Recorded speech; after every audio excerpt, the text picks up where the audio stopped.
En el video anterior vimos cómo en las últimas 3 décadas hubo una disminución de la pobreza extrema del 72%. Deidre McCloskey lo confirma con los datos del Banco Mundial. Fue la más rápida reducción en la historia de la humanidad.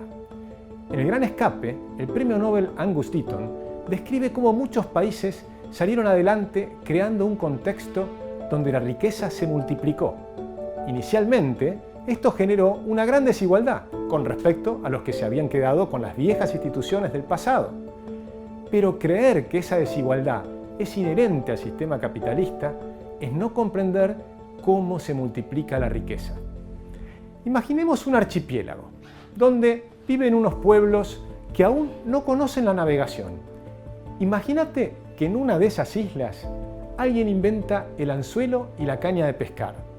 Obtener peces ahora requiere mucho menos esfuerzo y puede vender lo que le sobra en el mercado para comprar nuevos objetos. El pescador pasa a ser el más rico del poblado. Esto despierta la avidez de muchos que buscan tener el mismo éxito. Otros pescadores lo imitan e incluso algunos inventan nuevos métodos, utilizando redes y botes pesqueros.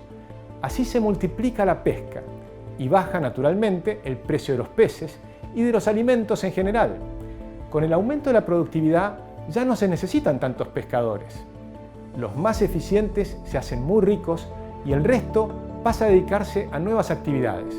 Como resultado, en la isla abunda el alimento y sus habitantes disfrutan de nuevos bienes y nuevos servicios. En el resto de las islas, la vida seguirá igual. La desigualdad, lógicamente, aumentó fuertemente, pero no porque unos hayan empeorado, sino porque otros mejoraron. Eventualmente, los botes pesqueros se aventuran mar adentro y encuentran las otras islas con las que comercian. El resultado será que poco a poco, el resto de las islas también se verán beneficiadas. Primero, porque comprarán pescados baratos y después irán adoptando nuevas innovaciones y podrán vender sus productos a los vecinos ricos. Esto es exactamente lo que ha ocurrido en el mundo en los últimos 200 años. Trata de imaginar la vida diaria de un trabajador de entonces. Salía a trabajar antes de que salga el sol, para volver recién después del anochecer, sin tener luz, porque las velas costaban 6 horas del trabajo de un obrero. Tampoco tenían agua corriente, ni calefacción, ni descanso.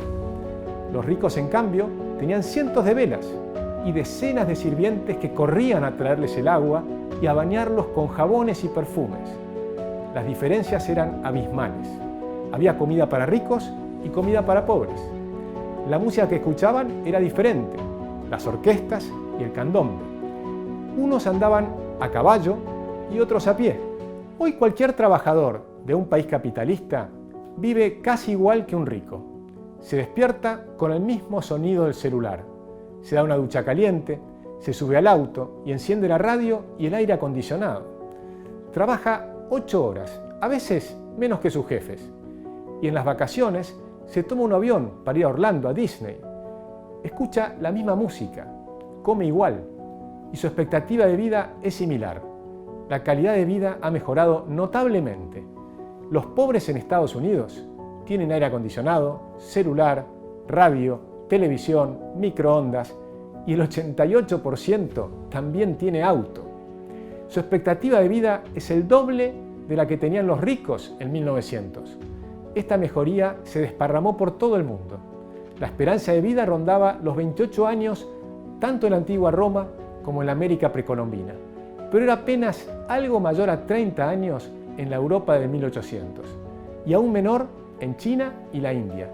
Actualmente, gracias a las mejoras en la alimentación, la sanidad, el avance de la medicina, la expectativa de vida de Europa, Estados Unidos y todos los países que adoptan el capitalismo, como Japón, se acerca o supera los 80 años y el promedio mundial es de 72 años.